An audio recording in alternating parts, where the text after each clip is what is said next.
I do not see a better rotation in that division than the Cincinnati Reds. And you know what? I don't hate that take. What the Reds, and Mark Fetters keeps peppering this in the chat, they've got a rotation made up of twos. I'll ask this. I don't know if it's the best rotation. I don't know if it will be the best rotation in the Reds, in the NL Central. But I know one thing for certain, it won't be the worst. Their floor, they have significantly raised that floor. Frankie Montas, Nick Martinez, as John Morosi was pointing out, was pitching for Team USA in the World Baseball Classic a year ago. And on top of the young guys, Graham Ashcraft, Hunter Green, Nick Lodolo, Brandon Williamson, who was consistent towards the end of last year. Their floor is so much higher than I think most teams in this division.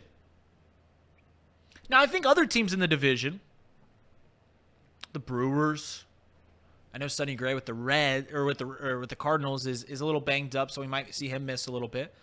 But their ceiling is a little higher. I think if my team, the Chicago Cubs, signed another big-name arm, they might have a higher ceiling. But what you're getting from the Reds is the complete opposite of last year, which is the Luke Dreamweaver games are gone. This team has made it. They are going by. They're just going to compile so many major league talented arms that some of it's got to work out, right? You don't know who the five are going to be. You don't know who's going to be the starting rotation when it gets to the postseason. But you feel pretty confident that at least 4 guys are going to pan out to be pretty good. 3-4 guys. You feel very confident in that. And yeah, you might have some injury problems, but once again, they've got enough guys, got enough arms, that they should be okay.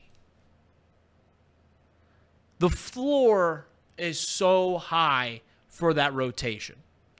I'm not ready to go all in to say that this is going to be the best rotation in the NL Central. Wouldn't surprise me. If we're looking at the end of the year and the Reds have 92 wins, I think it's pretty safe to assume that one of these guys mightily stepped up.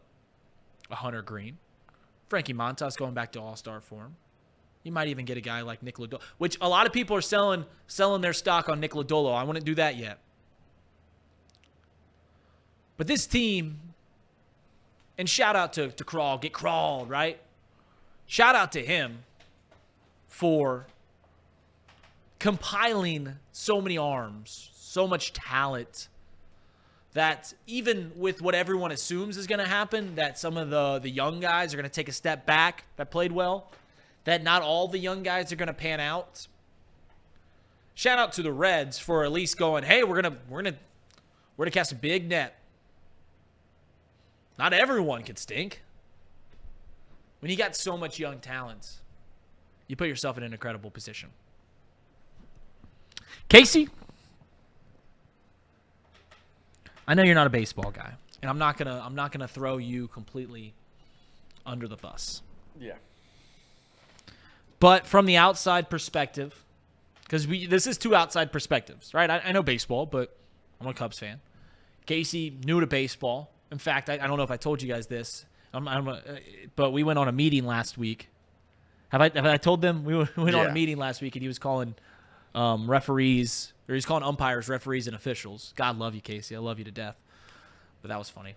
But your opinion that this Reds starting rotation can exceed expectations around the league?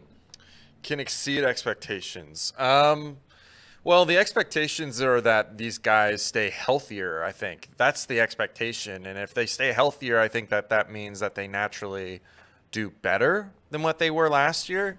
I mean, there was almost like, I want to say, 30 pitchers last year?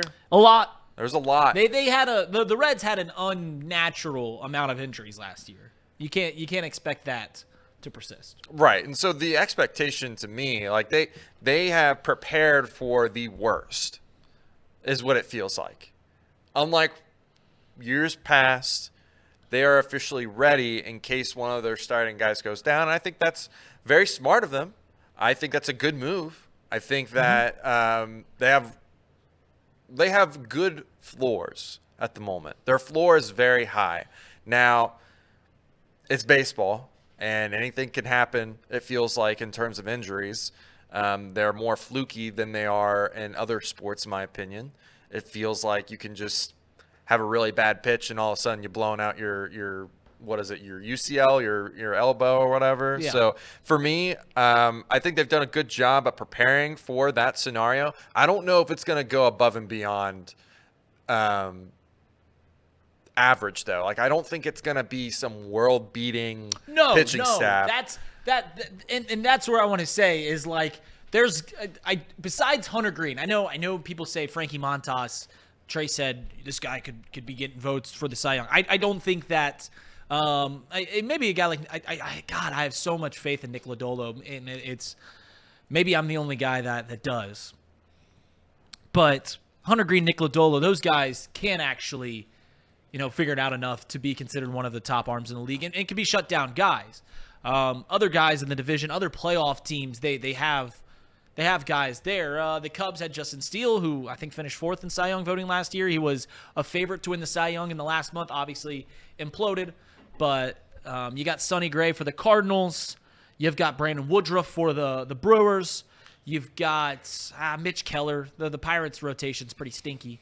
But once again, I still think the Pirates are more viable than people are giving them credit for. Like I said, the floor is it has raised so much. John Morosi is on the right path when he says that the Reds have the best rotation in the division. I don't think he's quite there, but the Reds did enough to cover their tracks, right? They did enough that if there are injuries, which will likely happen, you're very rarely, if ever, going to have your 5 guys get 30-plus starts, not miss a start all year. And when your 6th and 7th guy are viable starters as well, that's pretty good. That's pretty good.